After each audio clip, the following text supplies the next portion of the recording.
Selam arkadaşlar, hepiniz hoş geldiniz. Yeni bir video ile karşınızdayım.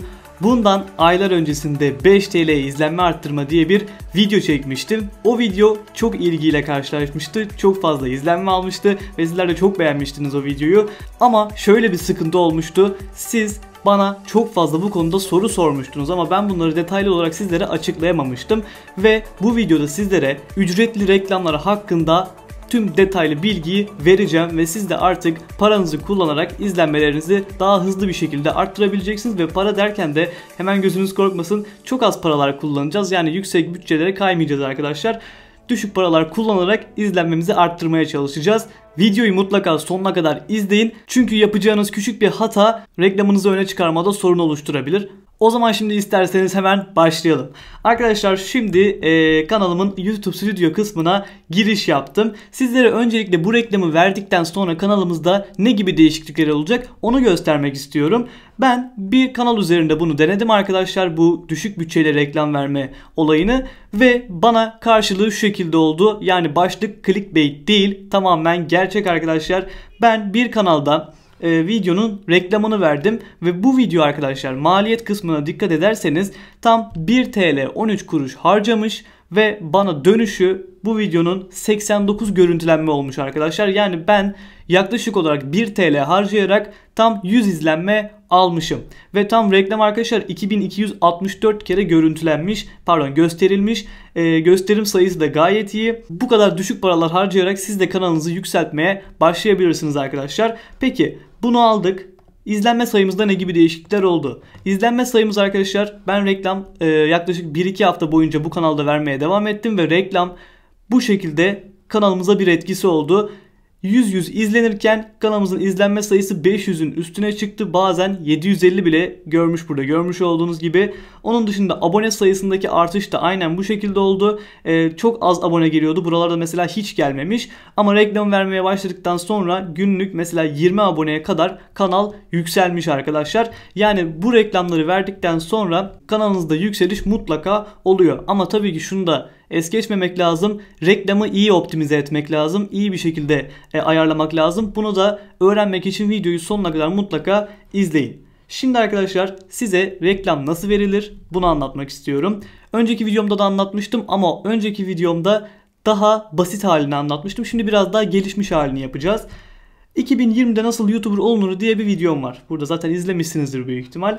Bu videonun reklamını vereceğiz sizinle beraber. Hemen burada 3 tane nokta var. Seçenekler diyor arkadaşlar. Videoma geliyorum. Seçeneklere tıklayıp tanıt diyorum. Tanıt dedikten sonra bizi hemen buraya aktarıyor. Google ADS'nin ekranına aktarıyor. Başla diyorum.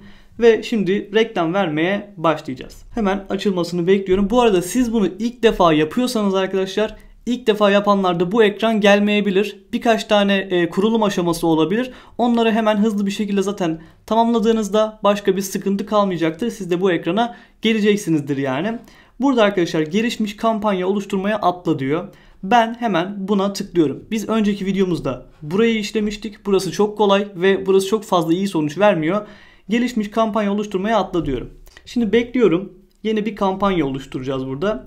Kampanya adı diyor arkadaşlar. Şimdi siz buraya isterseniz videonun adını yazabilirsiniz. İsterseniz video ile alakalı bir şey yazabilirsiniz. Ben 2020'de YouTuber yazacağım. Hatta 2020 geçirmeyelim arkadaşlar. Şöyle YouTuber olmak diye kampanya adı ben koyuyorum. Bu kampanya adı çok önemli bir şey değil. Aşağıya iniyorum. Teklif verme stratejisi olarak maksimum GBM, yani gösterim başına maliyet olacak. Zaten başka bir şey seçmemize gerek yok. 2 tane seçenek var. Bu şekilde kalacak burası. Şimdi geldik önemli bir kısma.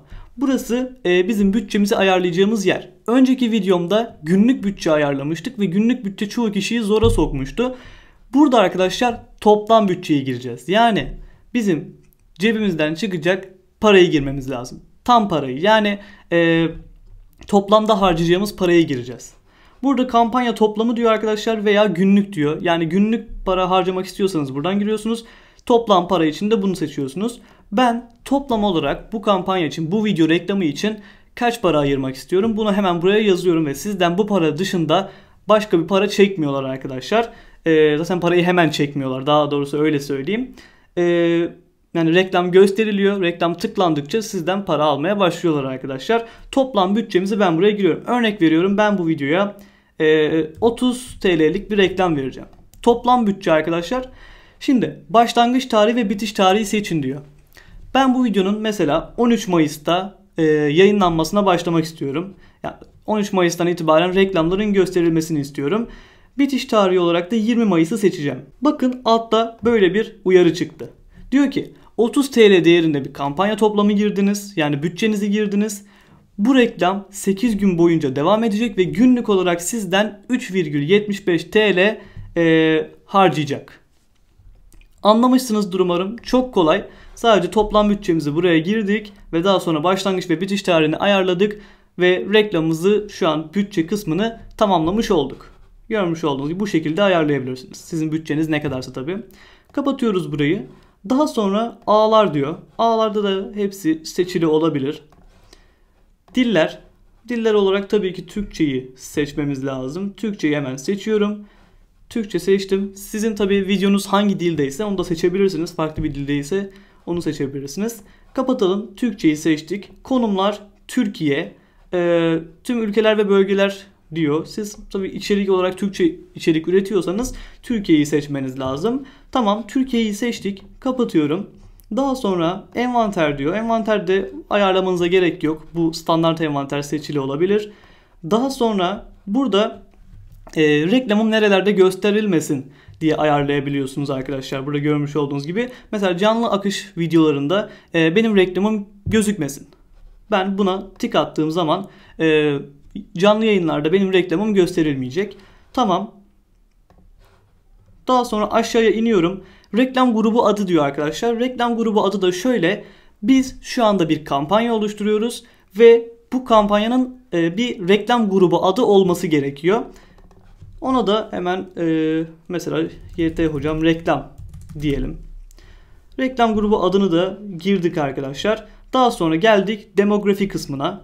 Demografi kısmı da önemli. Sizin içeriğinizin kitlesi nasılsa, kitlenizi tanıyorsanız eğer, tanımıyorsanız da mutlaka burayı yapın tabii ki. Mesela siz erkeklerin ilgi alanıyla alakalı bir video çekiyorsanız buradan kadını kaldırmanız gerekiyor. Bu şekilde daha iyi hedef kitle ayarlarsanız kitleniz daha hızlı bir şekilde sizi bulacaktır ve daha az bütçe harcayarak tam olarak hedef kitleye ulaşmış olacaksınız. O yüzden buraları ayarlamak önemli.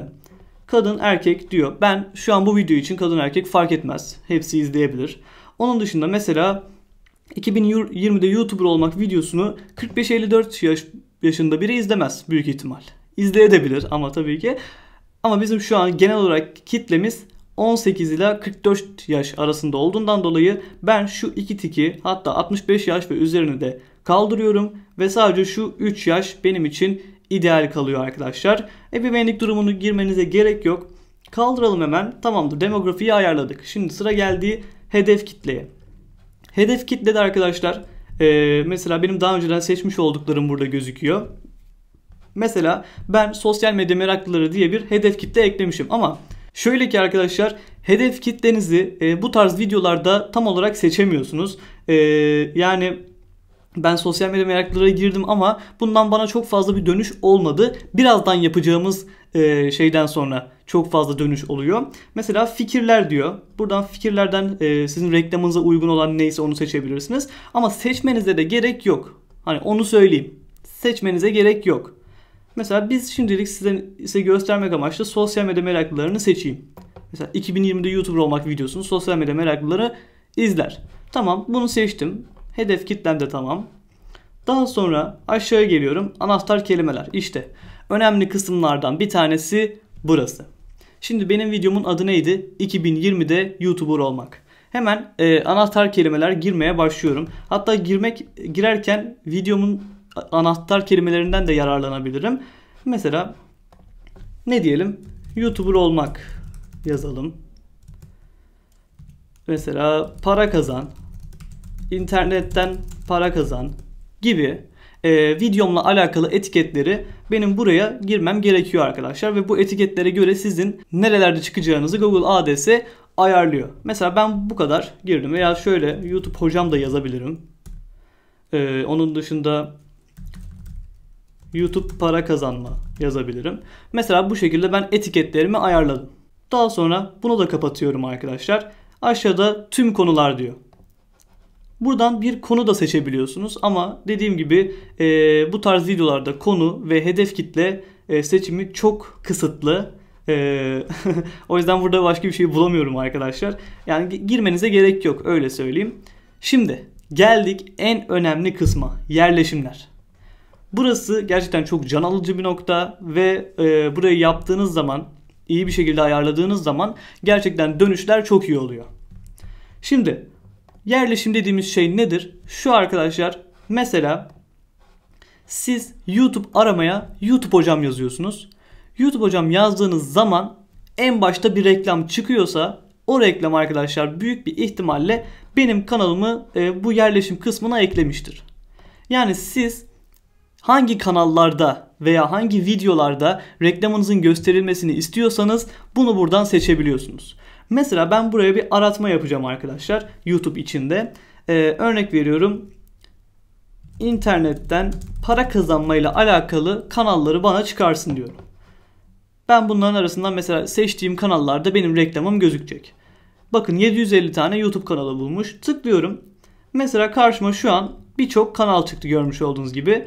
Bakın benim kanalım da burada çıktı. Hemen size kendi kanalım üstünden örnek vereyim. Mesela ben YouTube hocam kanalının videolarında benim reklamımın gösterilmesini istiyorsam buna tik atıyorum. Ve görmüş olduğunuz gibi kanalım buraya geldi. Örnek veriyorum, başka bir kanalda daha gösterilmesini istiyorum. Yine tik atıyorum. Bu iki kanalda benim şu an reklamını verdiğim video gözükecek.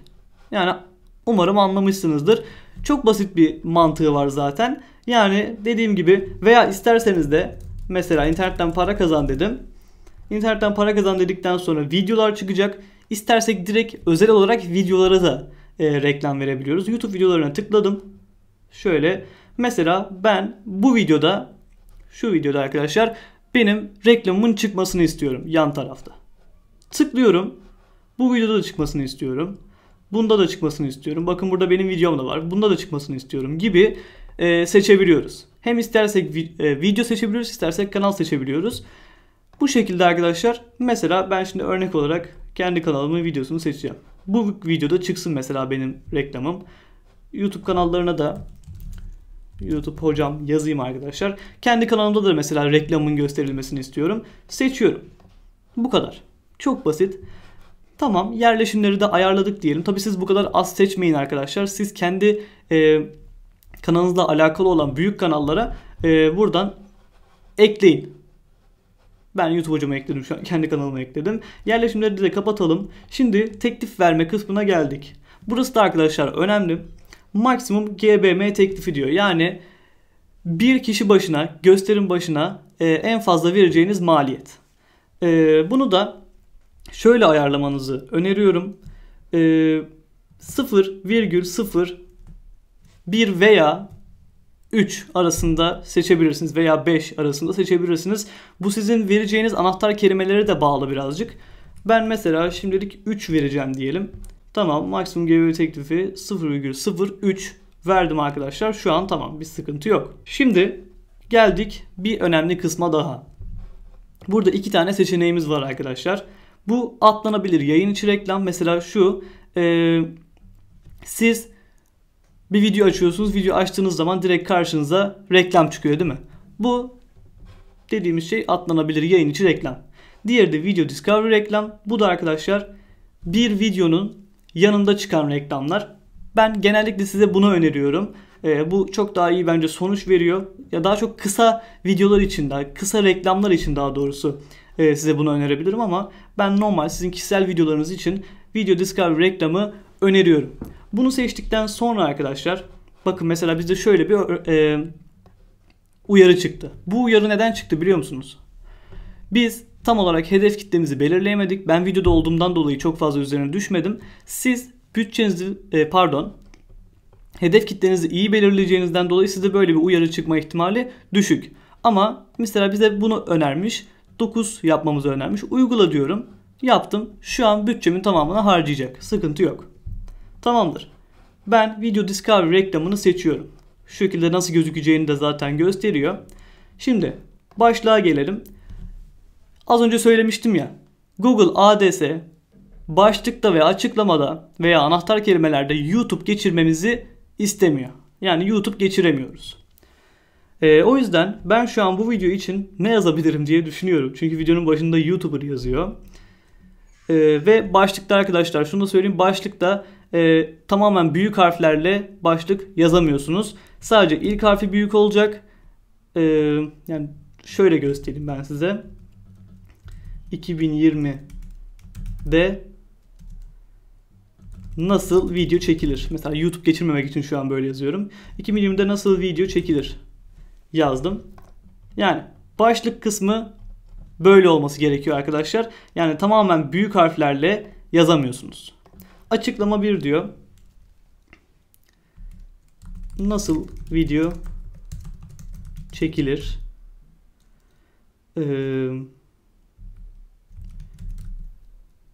Video çekme yöntemleri diyor. Ben şu an tabi örnek olması amacıyla yazıyorum. Siz buraya videonuzla alakalı 2 açıklama yazabilirsiniz. Ama başlık önemli. Ben şu an YouTube geçiremediğimden dolayı nasıl video çekilir dedim arkadaşlar. Şu an videomuz hazır.